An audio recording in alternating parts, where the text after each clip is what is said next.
And also thank you for being here because it's a very nice weather. So at least where I am, it's very sunny and nice. So it's nice to be outside. So I'm Diovana.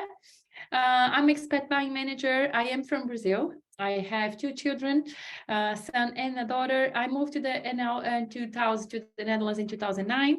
I have lived in many, many different cities. I have rented out more than 10 properties before I bought my first one about almost 8, 9, 10 years ago, and not 8 years ago, I believe. And then I sold the property. I renovated that property as well, and then I sold, and then I bought a new one, a very, very old one, and I really like to renovate. And I renovated the completely house, and maybe let's see what's happening in the future. Maybe I'll sell it again. But just so you know, for you to understand, I've been where you are. If you are on the search process, or you are still paying your rent, or if you already bought a house, or if you send an offer, it is a tough path, but it is possible, and that's why we're here to help you out. Let's move forward. So greatness is achieved in the agents of others. This is our buying team. So as you can see, me, my colleague Ludo, Rafaela, and Rick, we are the buying team at Expat Housing Network. We have all lived abroad in different countries, although we have 2 Dutch colleagues as well. So yeah, but they also have lived abroad. They also have been in the same position. It's a very international team. I very much like it. We are no traditional real estate, so I want to make clear that we do not have houses for sale, and we are buying agents. We do help people buy and rent out properties. We also have a new company called Letting, is our sister company. We're also Expat Letting Network. We are helping but it's funny because we have many buying clients, of course. I've been with this company for almost 5 years now, and I help many people buy a property. And now a lot of people are coming back to their home country, and then we are able to help them out letting those properties, to rent out those properties, which is quite nice. We charge a percentage of the appraisal value. I'm going to go through that, of course, in the end of the presentation. And we know what it looks settled in a new country. We all been there. I do want to say something, and I haven't said it before. You can see the Q&A, and you can see the chat. My colleague Rafaela is also in this webinar. So if you have any questions during the webinar, anything that you can, or you already came prepared with your questions, put them on the Q&A. If she's able to answer, she will do it so during the presentation.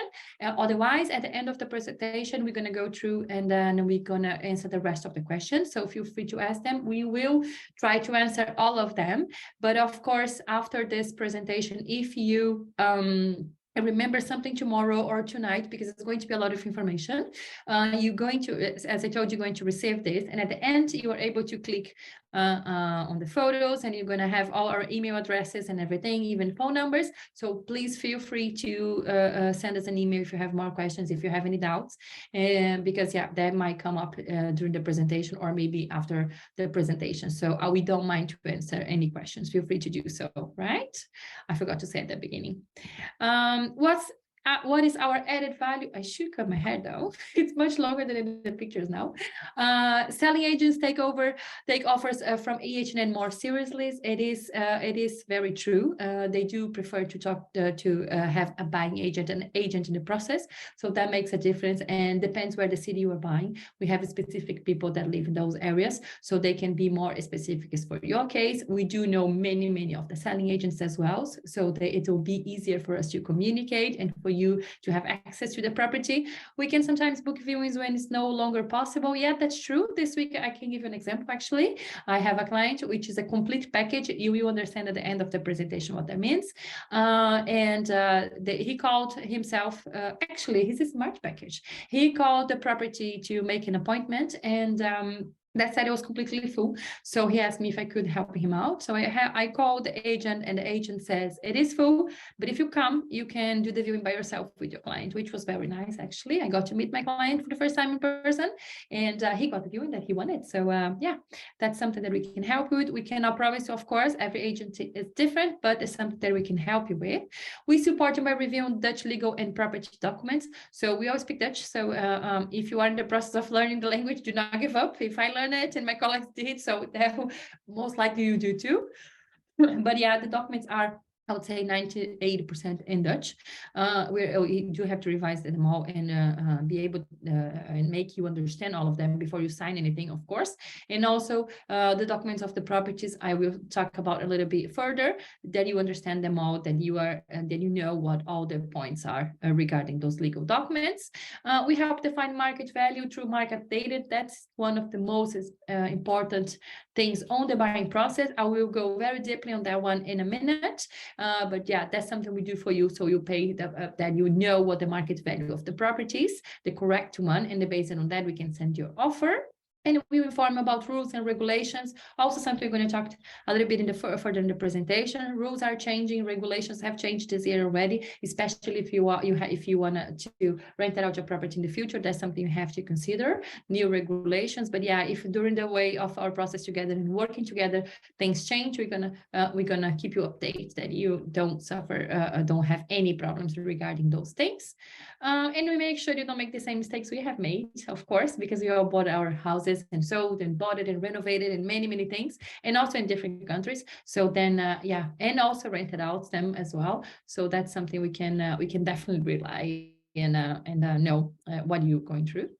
Let's go further. Some of the things we're going to talk today, a little introduction about everything, some market info, market drivers, savings, very important. I will go through deeply on that one as well. And 3 tips to win in this market. Let me go further. And the timeline, that's very important for you to see what the buying process look like, because it gives you more, I believe, more specifics on each case as well. So that will be, it'll be nice for you to see every process that you go through during the whole process of buying a property. Yes, some market info that's very important for you guys. Let me go through it. Some numbers about average price in NL and the Q4. It was 394,000 euros to the average price for buying a property in the Netherlands. And for the new build. So new build, it means that nobody ever lived in that property yet. Nobody was registered in that property.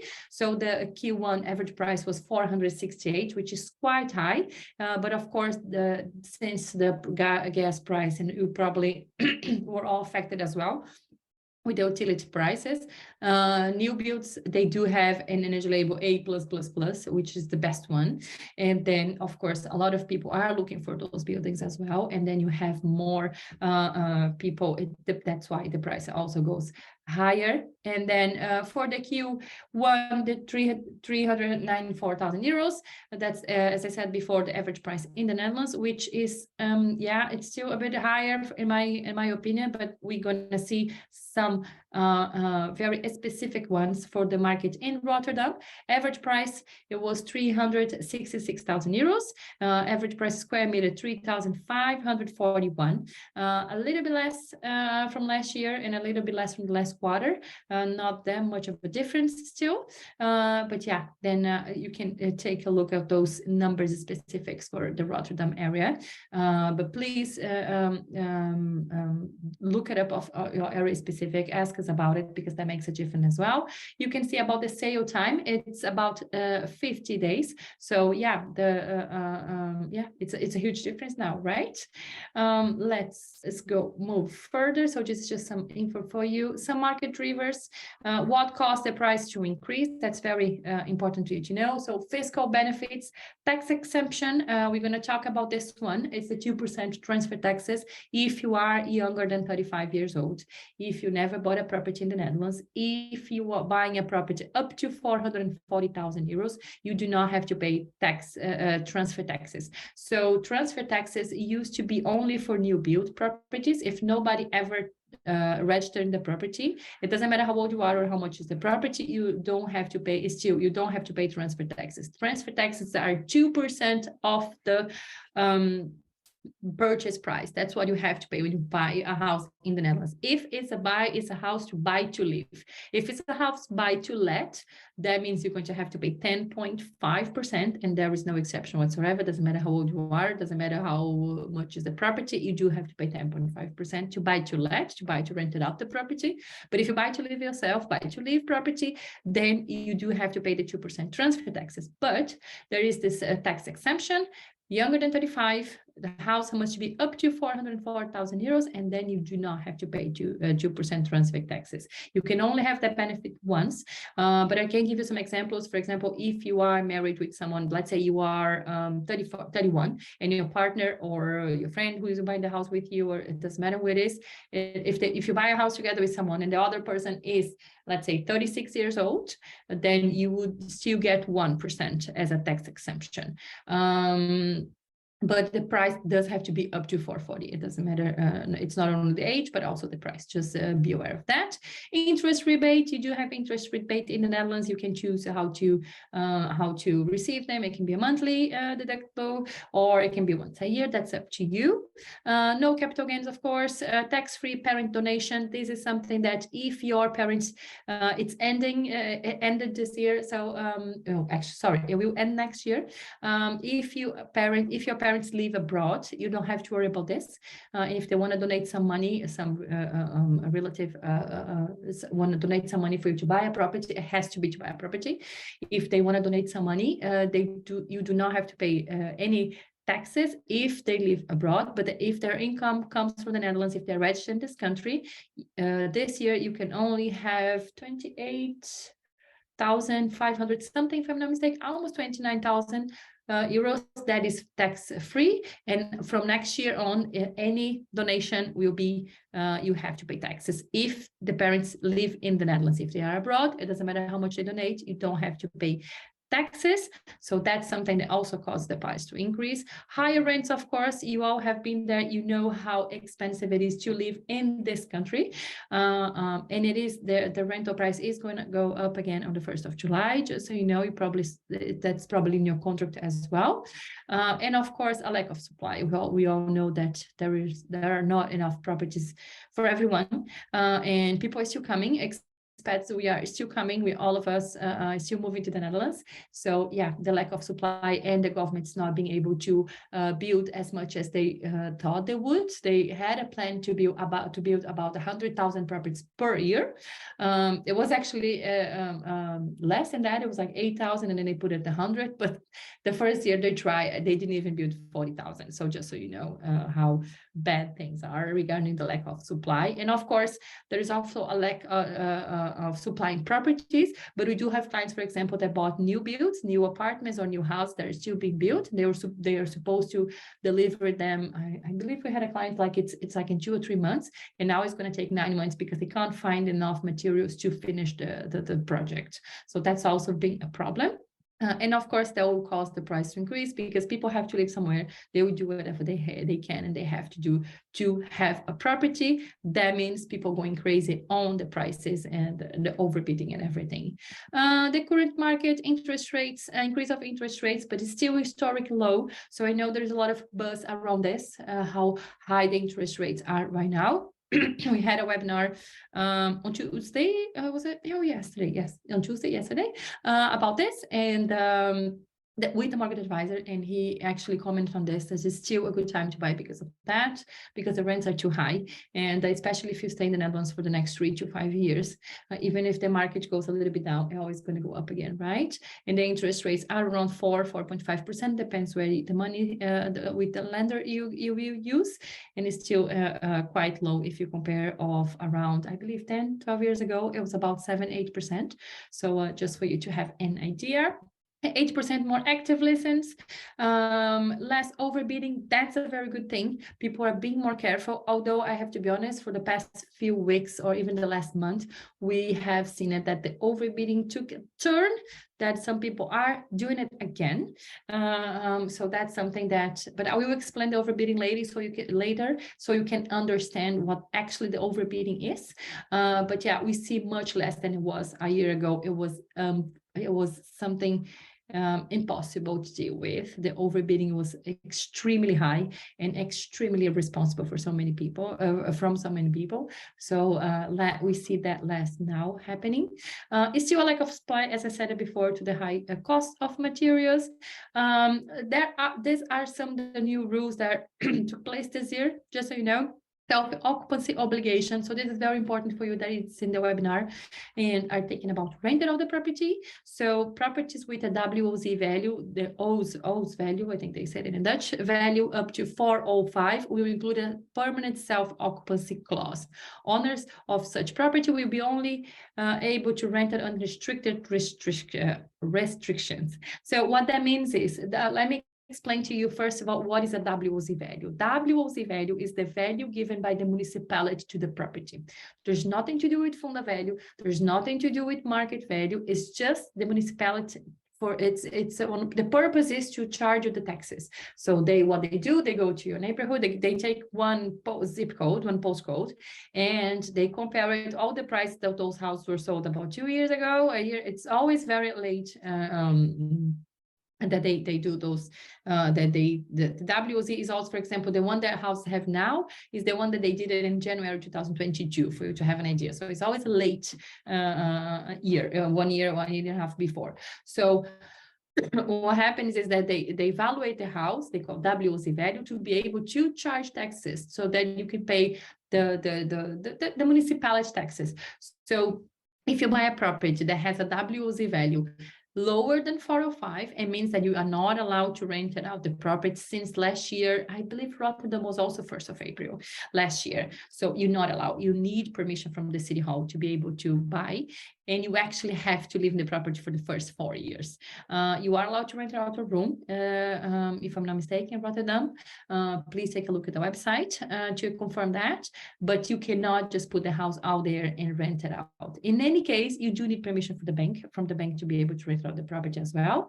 But that's the new law, self-occupancy obligation. And if you are thinking about buying a house that is not in Rotterdam, that is around the area, every municipality has a different law. So please take a look at their websites. It might be that the WOZ value, I'll give an example. For example, in Rotterdam and Eindhoven, the WOZ value is 355. In Groningen, if I'm not mistaken, is also 355. In Amsterdam is 550 up to 550, or something like that. So that's every municipality has a different value for the WOZ. Again, nothing to do with price, with the value of the property, the market value, nothing to do with the funda, nothing to do with the price that you're going to pay for the property. It has to do with the self-occupancy obligation that you need permission to be able to rent out the property. This law is in place since last year, 1st of April. Here we put it that 60% of municipalities already are part of this scheme in the Netherlands. Not all of them are. So if you are looking at specifics, then you have to find the one that will allow you to rent it out. But I believe this number of 60% is already outdated. More than 75% already said yes. And that gives the new buyers the chance of buying a property, because before that law, all the investors were coming and buying all the properties and rented out them all, and people didn't have a chance to buy. And that now gives a bit more, way for you and I, for example, to buy a property. Something that changed as well, NHG is a special mortgage. It calls National Mortgage Guarantee in English, Nationale Hypotheekgarantie in Dutch. Is a special mortgage. Talk to your mortgage advisor about it, but there is a limit to be able to get this special mortgage. They normally have lower interest rates. They give you a little bit more security, as you can see, if you lose your job, if your relationship ends, for example, if you become disabled for work, or if your partner dies. They have different things that will protect you that are different than the normal mortgage, but you do have a maximum value of the property that you can pay. You can buy a property up to 405,000 euros. That then you are able to get to have that mortgage. If it's above than that, then you just fall in the normal mortgage. Yes, the limit increased 1st of January this year to 405. Last year was 355. It was a big jump, and I believe next year also the jump will be bigger, but we don't know the amount yet. Let's see what they're going to do. And something that had changed with the mortgage, is that the mortgage norms have changed. Last year, you could, if you have a partner, you could only use 90% of the salary as to calculate your income. Now, the second person that has income in that will bring the income they will also consider it at 100% when calculating how much you need for a mortgage, which is a good thing. But also you are able to access more mortgage, of course, a higher amount. But of course, if you buy, your monthly payments are most likely be higher as well. So pay attention to that. Always good to talk to your mortgage advisor about it. So that is something that it might happen in 2024. In addition, the government plans to adjust the standards in 2024 for taking into account student stats and energy efficiency of the home. So this energy efficiency of the home, we already see some things happening. For example, if you buy a house that has a better energy label A or B, we see that some banks, if you have an energy label A++, they might offer you better interest rates. It's not such a big difference, but let's say 4%, 4.5%. Let's say I have a bad energy label, a D or E or F, and I get 4.5%, and maybe because you have an A or a B, you might get 4.3%, for example, just for you to understand that can happen as well.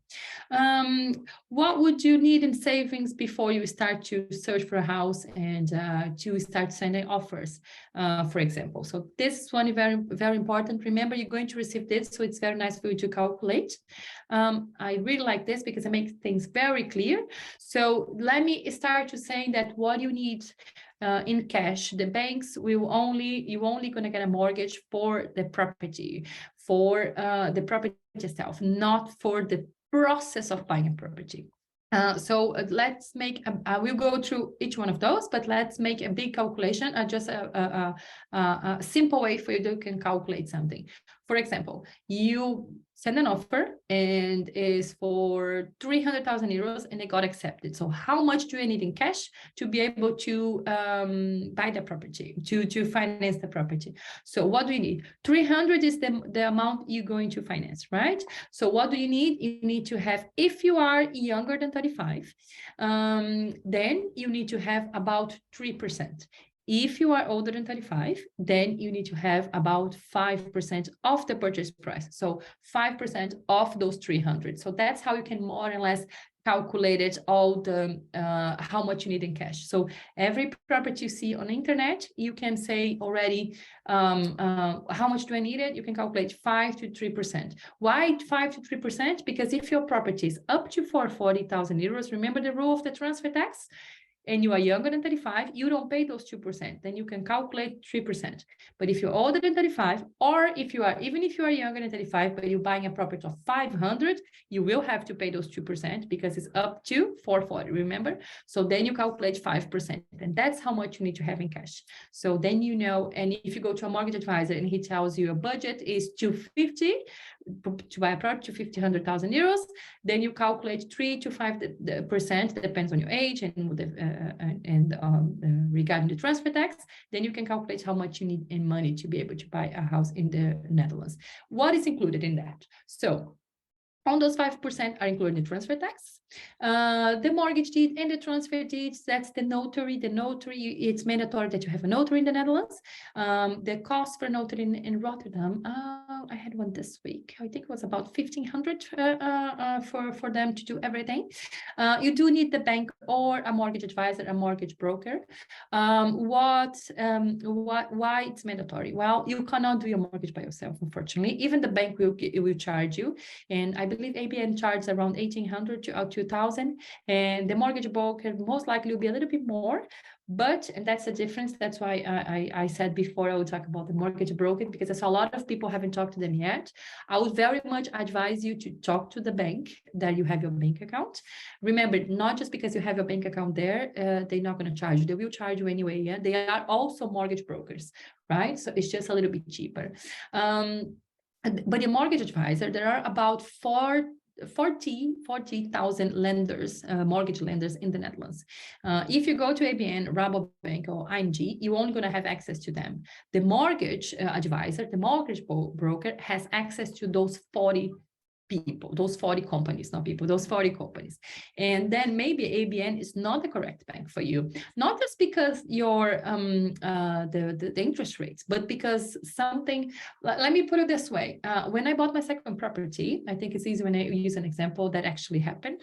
When I bought my second property, the bank did not, the first bank that I had my mortgage, he did not want to give the second mortgage because they did not, at that time, we changed the jobs, my husband changed changed jobs, I changed jobs, so things changed on our payslip. They didn't want to give the mortgage because they did not accept the budget, the bonus, as a part of income. Although the company has a very solid bonus, it has a very solid history and everything, they didn't. So what the mortgage broker said, he said, don't worry, I can find someone else, I can find another lender. And it took him like 2 days to get another bank to say, oh yeah, that's fine, we accepted everything. And then our mortgage got approved. If you go to ABN and they say no, for example, then you have to go to ING and you have to go to Rabobank. And those are the only ones you can actually go.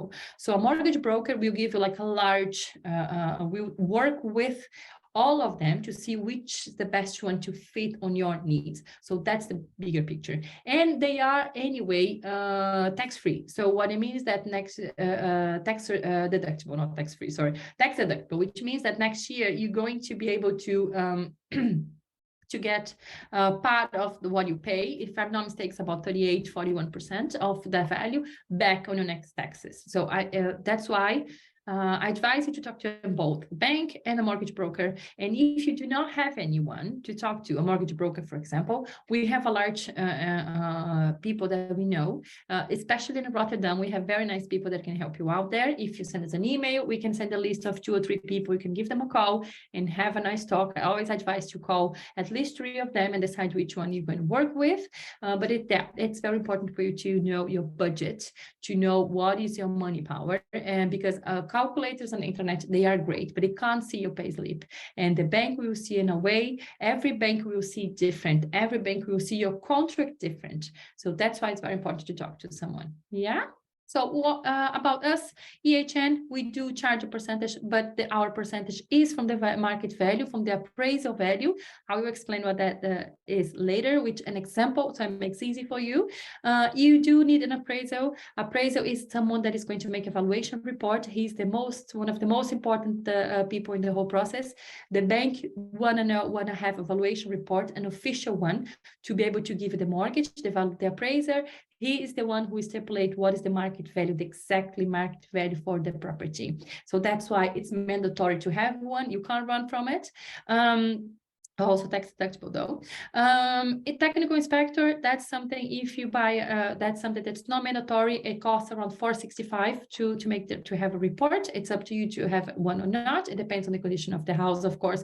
And if you work with an agent, if you work with us, we're gonna tell what our opinion, if you should have one or not. Of course, the decision is always yours. Interpreter is mandatory if you do not speak fluent Dutch. It cannot be only understand a little bit or just communicate a little bit. It has to be fluently, and a very good one. It is mandatory to have interpreter. You can choose your own language, your mother language, or I would suggest go for the English one if you are very good at it, and you probably are, because it makes a huge difference on the price.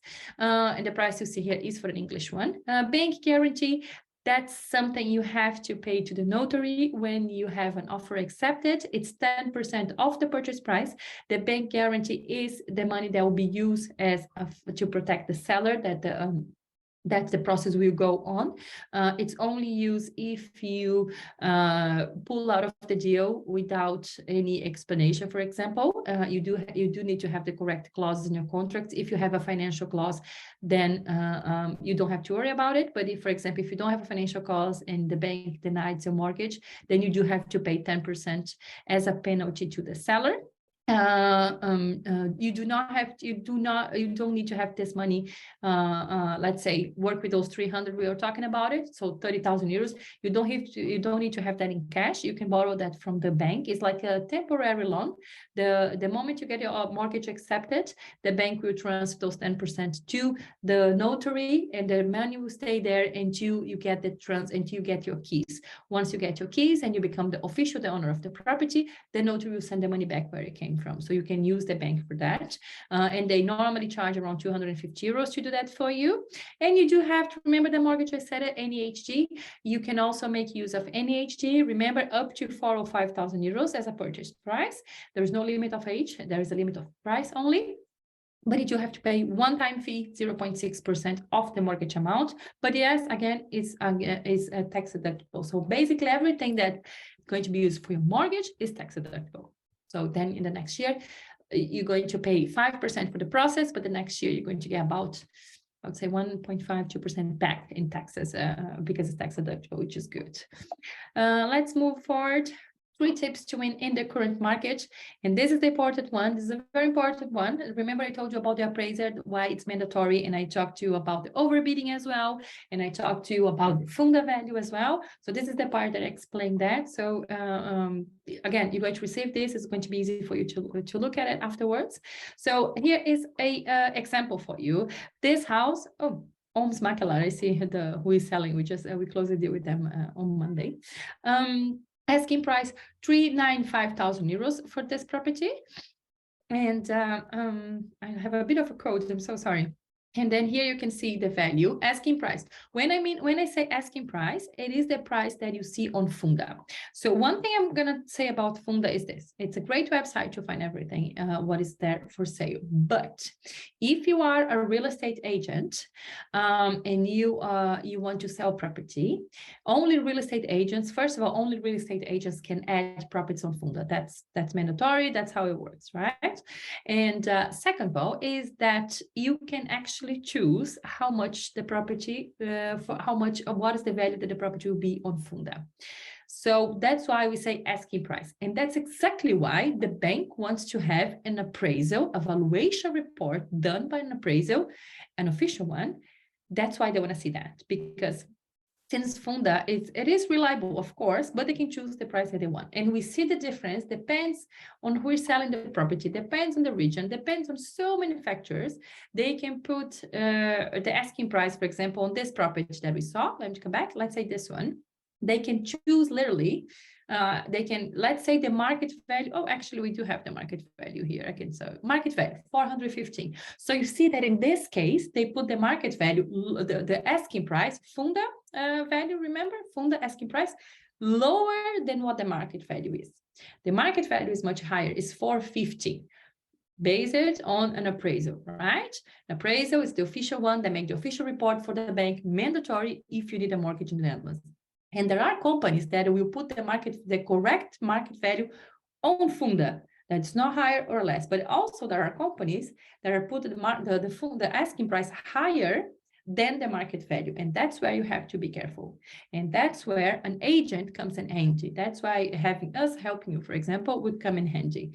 Look, let's move with the example so you can understand better. Asking price for this property, Funda value, asking price Funda, 395. And market value 415 given by an appraiser. Purchase price, but the person decided to pay 435 for this, which means because when people talk about overbidding, they normally talking about the overbidding in the asking price on Funda. But nobody knows if the asking price is exactly the market value or is lower or is too high. Nobody knows this. So when we agents talk about overbidding, we talk about market value. So in this case, let me show you. You see the difference. So if you guys are talking to someone else, you might say that, well, he overbid 10% off the asking price. Yes, indeed. But the house is actually worth it 415. So I would say he overbid 4.8%.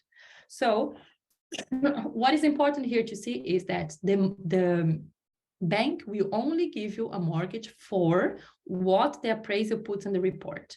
So in this case, the bank will, of course, if you have the budget, right? If you have a budget of 350 and you're buying a house of 435, you're only going to get a mortgage for 350. But let's say in this case, you have a budget of €1 million, right? A dream budget.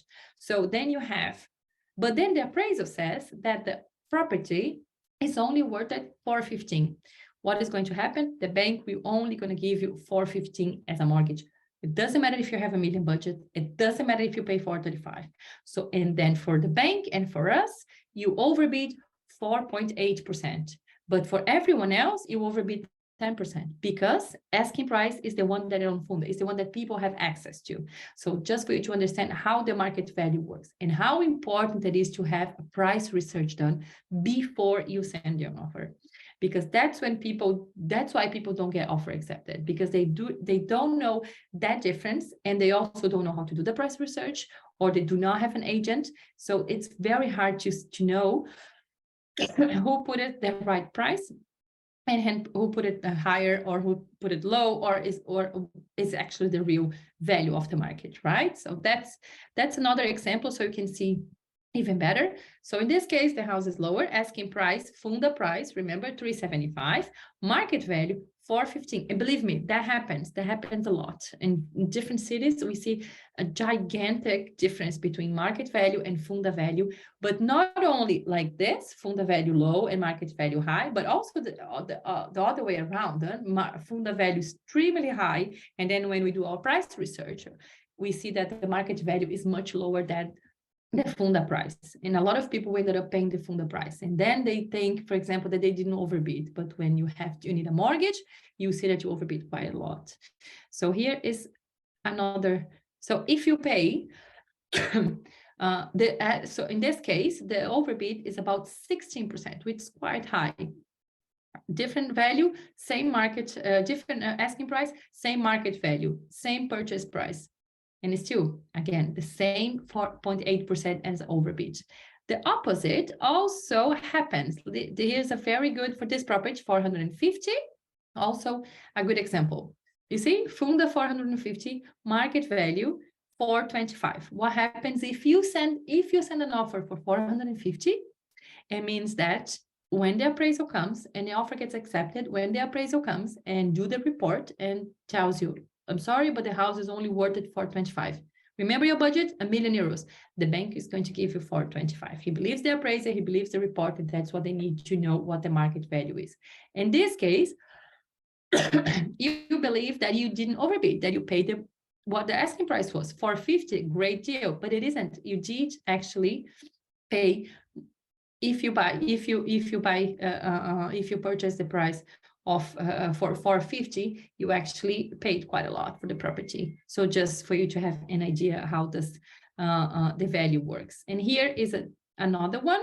So when people say maybe, oh, I paid much less than Funda. Yeah, but what was the market value again? Maybe to just put the asking price on Funda too high, and then the market value, if you pay 425 and the market value was 425, then you didn't overbid, it didn't go below anyway. It's just, compared to Funda, yes, indeed.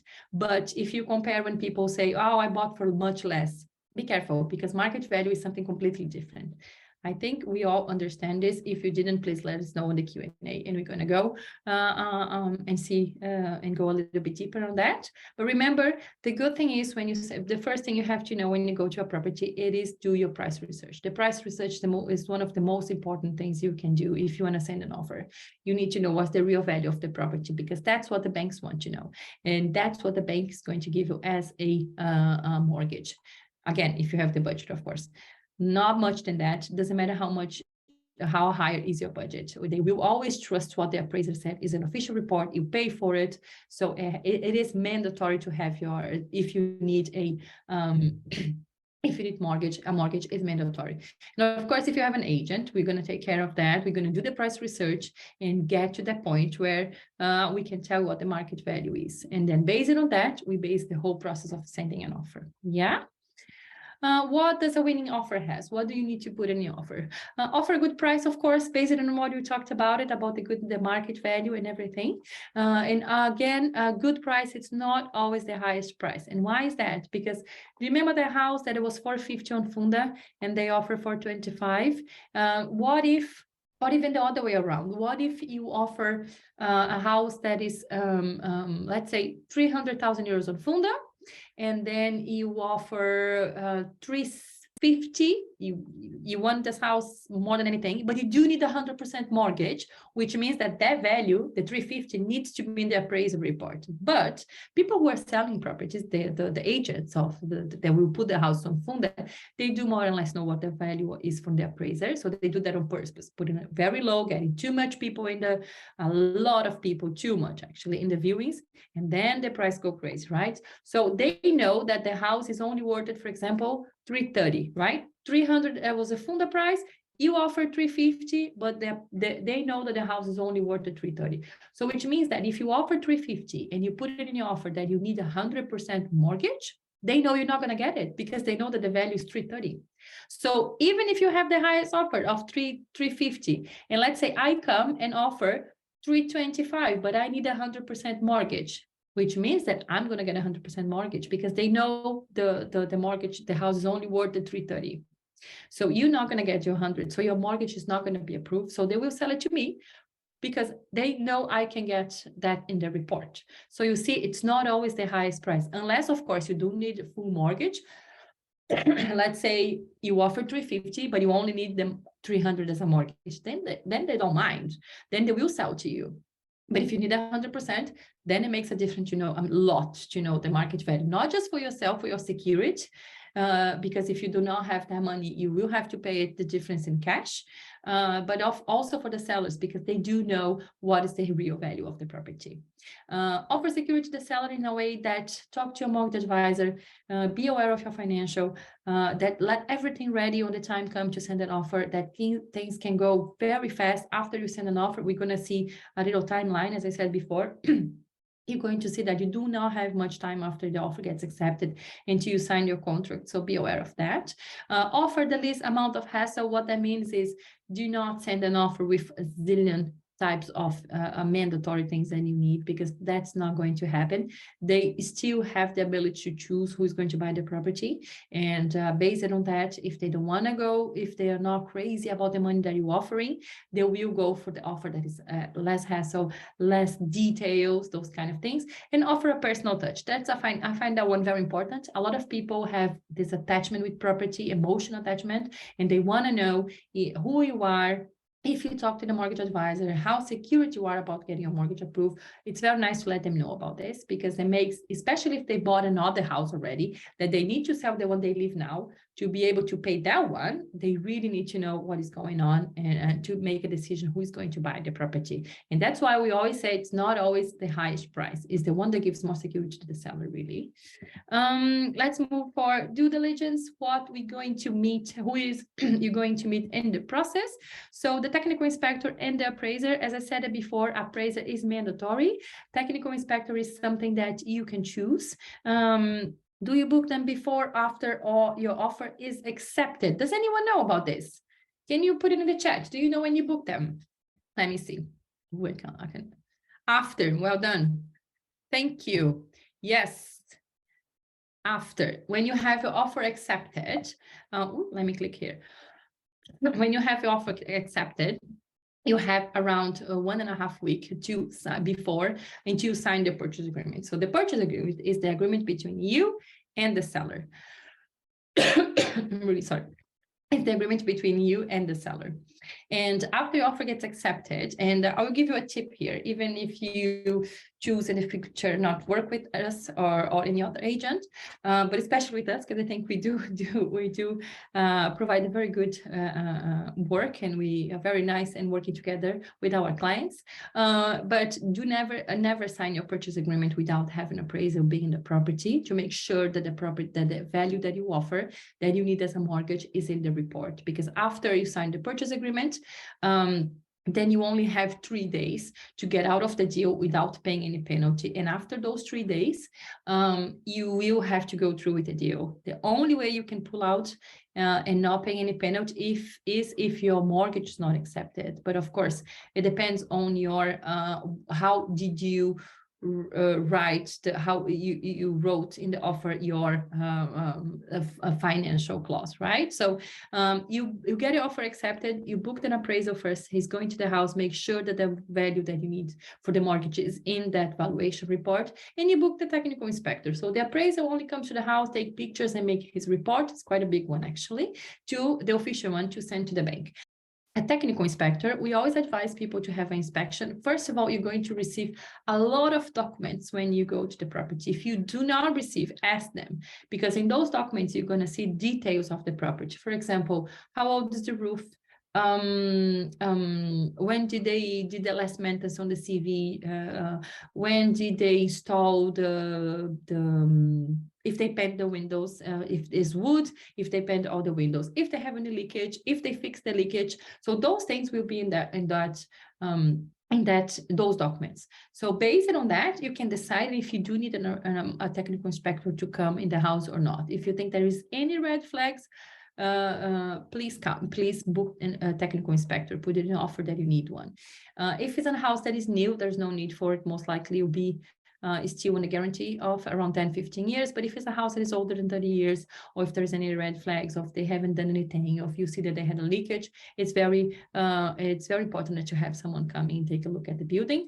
But again, technical inspector is not going to turn on your microwave to see if it's working. He's going to inspect the building, the property itself.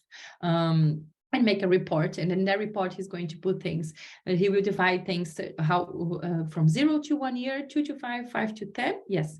And then, for example, 0 to 1 year is considered that you have to fix it to be able to live in the property, and then 2 to 5 is normal for a property that is people already live there. 5 to 10 years, same thing. Those are the major things that you have to fix it.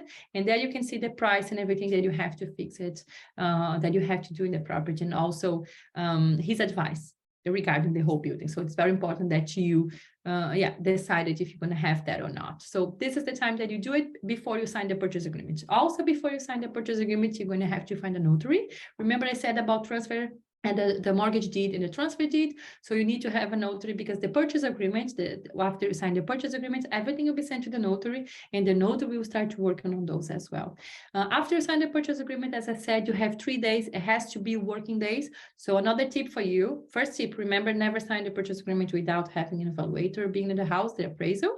Second one, you do have never sign, I would say, don't sign your contract on a Monday or Tuesday, always sign on a Wednesday, because then you have Thursday, Friday, and Monday into 11 and then 12 o'clock in the evening to get out of the deal without paying a penalty. Let's say in the weekend you panic and that's not a house for us, it's too much, or this, then you can pull out without paying any penalty. After that, it's only if your financial doesn't get approved. If anything else, you're going to have to pay that 10% for the seller as a penalty. Remember those 10% I said at deposit? Then you're going to have to pay a penalty. We call those 3 days a cool-off period. So then you can cool off, think about it more properly. But I would say think about it before you send the offer. But if you're panicked, then you do have those 3 days. But yeah, that's when they come.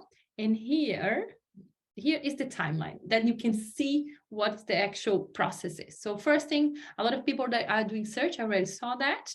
I didn't see anything that submit an offer yet. So that's good that you see the webinar, you can prepare for it. And contact us if you need help. Of course, we'll be more than happy to go through that process with you. You submit your offer gets approved, and then you book the appraisal and technical inspection.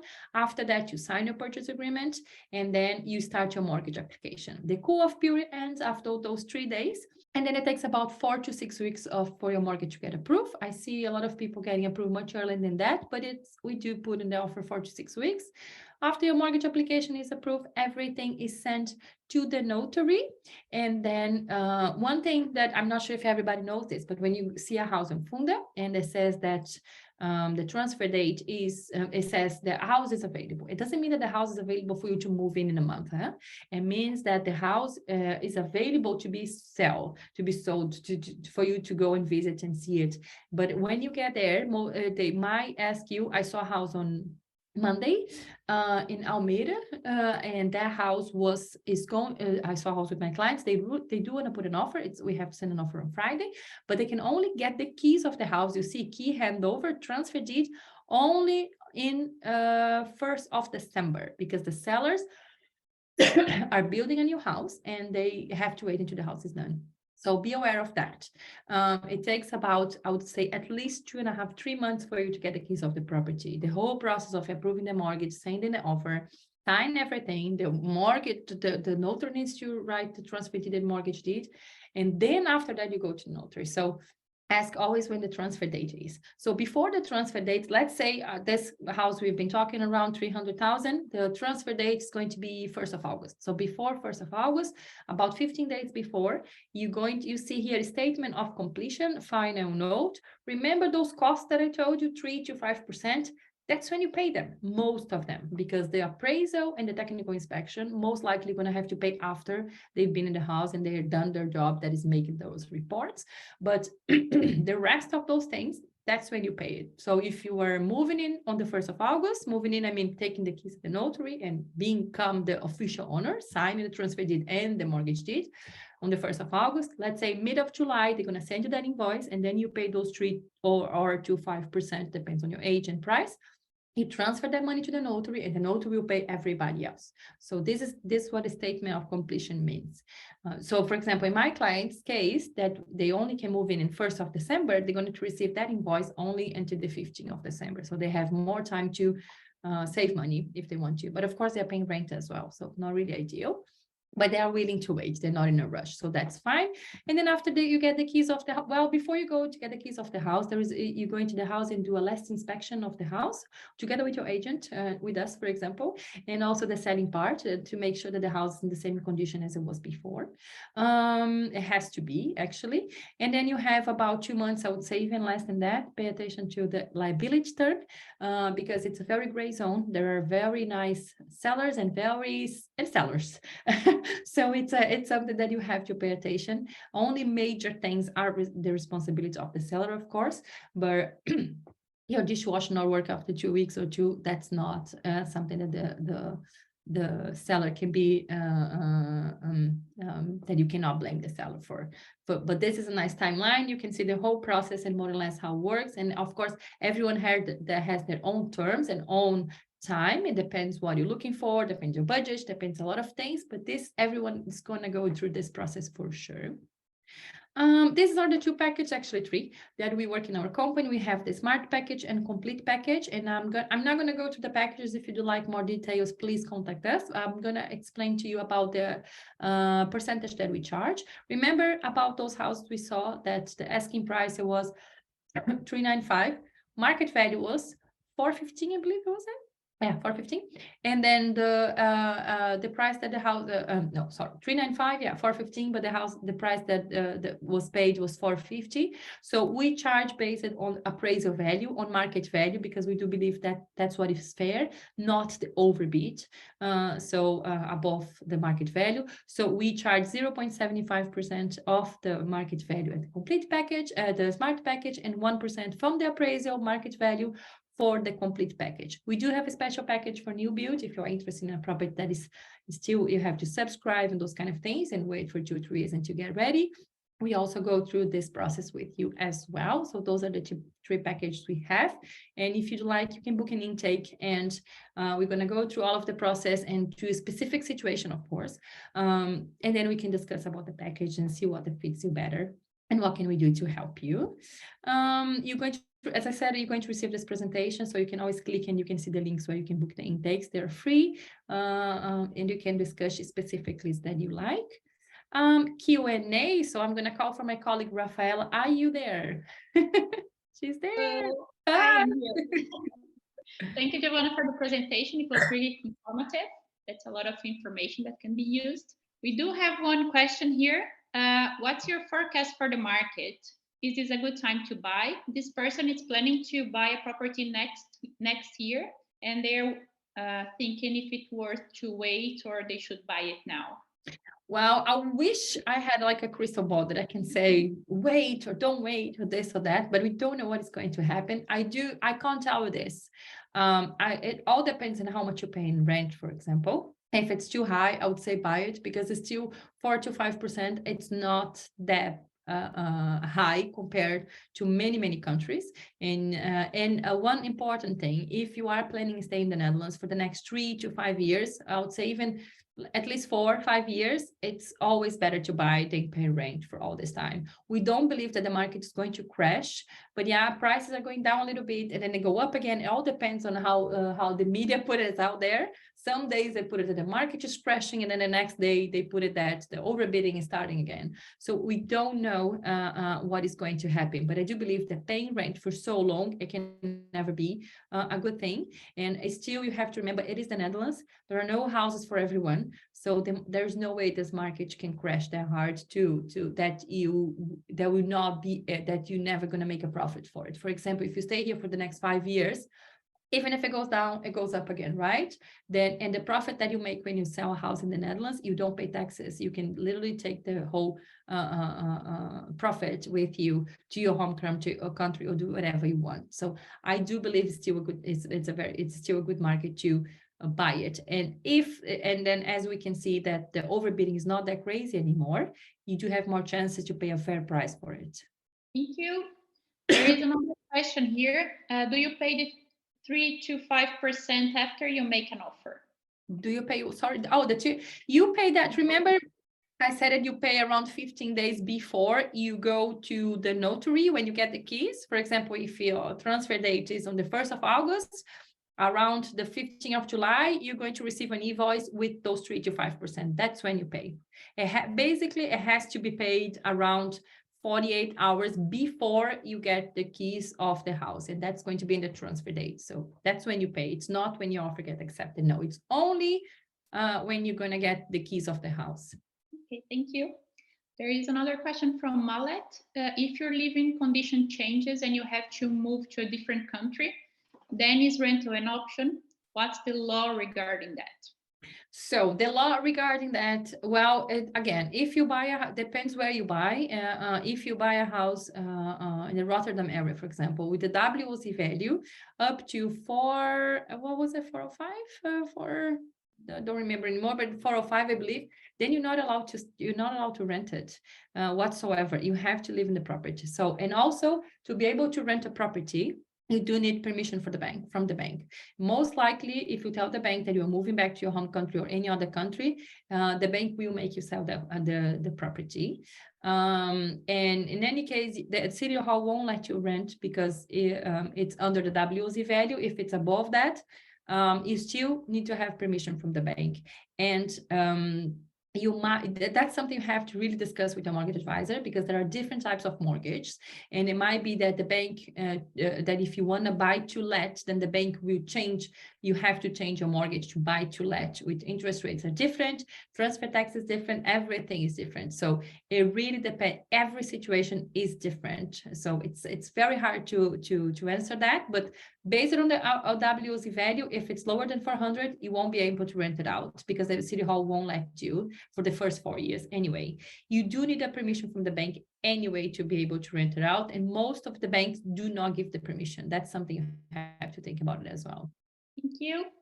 There is another question here. How do we identify weaker zones of the city? So I think the not very well rated. Oh, there is a website for that. Oh, that's a website. Oh, there is a website. If you send me an email, you're going to receive the presentation. If you send me an email, I can send you a website where you can put the postcode of the city, the zip code, and then you can see every rated, the good and the bad ones, really the good ones and really the bad ones. And then you can see per region from the whole Netherlands. It's thermometer or something, but I don't remember the name. I have saved on my computer. So if you send me an email, I'll be glad. Because if I'm sharing the screen, if I move now, you're going to see everything. Otherwise, I could tell you right away. But yeah, if you send me an email, I'll be glad to share with you the website. Perfect. Thank you. You mentioned 100% mortgage. Is this possible? I thought you'd need to show the bank that you have some savings besides your income. So the savings that you need to have, it is those 3 to 5%, but you can have for sure 100% of mortgage. But you do need to have, they want to know if you're able to pay the process of buying. What is the process? Is the transfer, is those 3 to 5%. You have to show them that you have that money. But regarding mortgage, you are able to have a mortgage as much as the appraiser put in the valuation report. And if you offer 350 and you have a budget of 350 and the appraiser puts and they report 350, you're going to get 350. Definitely 100%. Yeah. Thank you. What happens to your mortgage if you decide to sell the property and buy a new one, or not buy one at all and go back renting? So if you want to sell your property.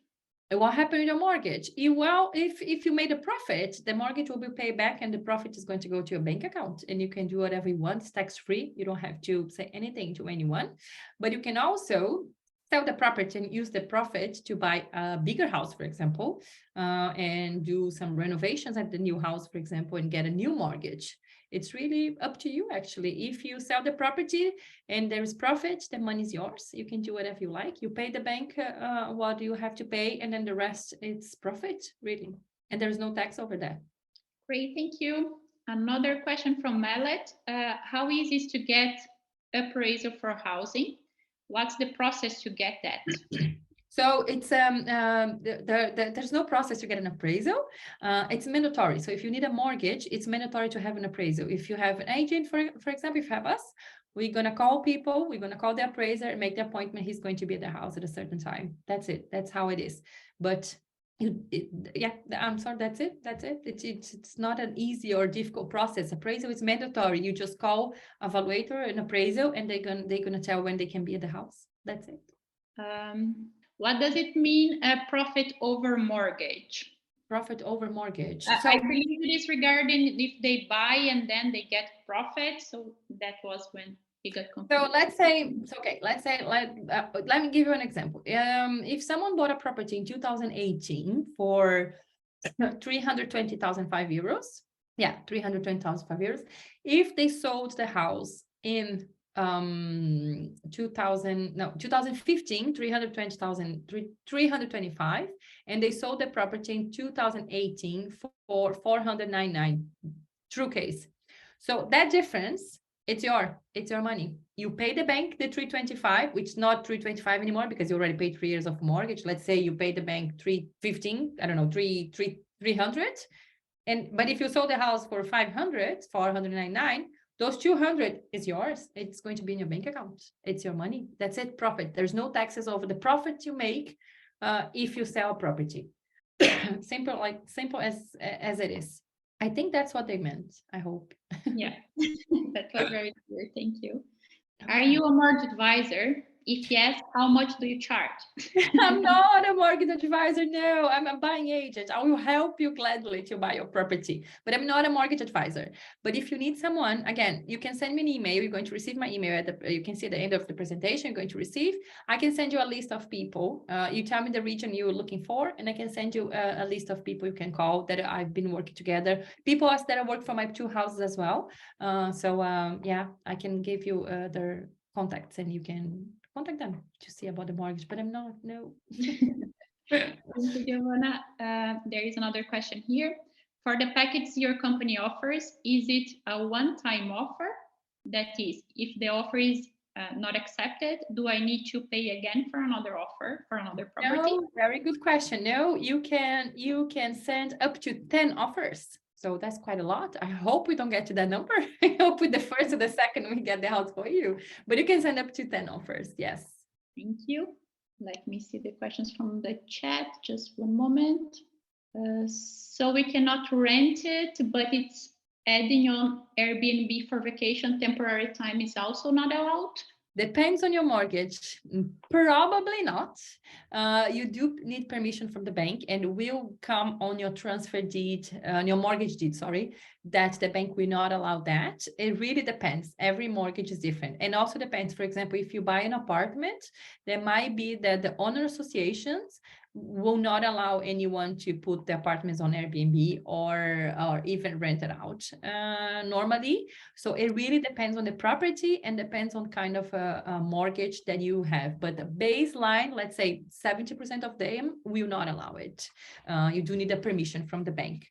But again, depends on the mortgage and depends on the property and depends on the on how your whole process for mortgage is done. Perfect, thank you.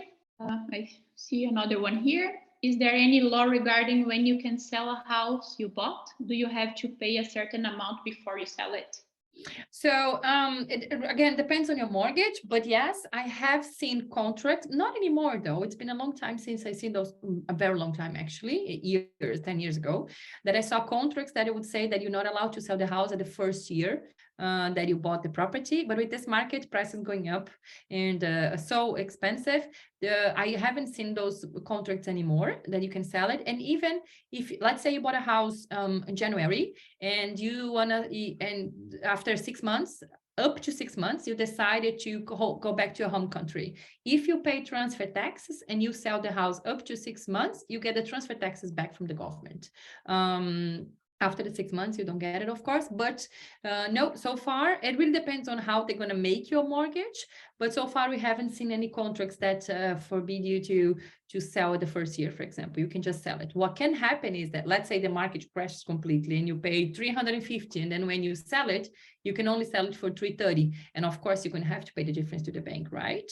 But if you have NEHG, that's very important, because if you have NEHG, the National Mortgage Guarantee, the special one I said it before, they will cover that amount for you. That's one of the good things about them as well. Perfect. I think we covered all the questions. That was good. Thank you so much for being here, Rafaela. Thank you so much, everyone, for being here as well, especially with this very nice weather. I wish you a very nice evening.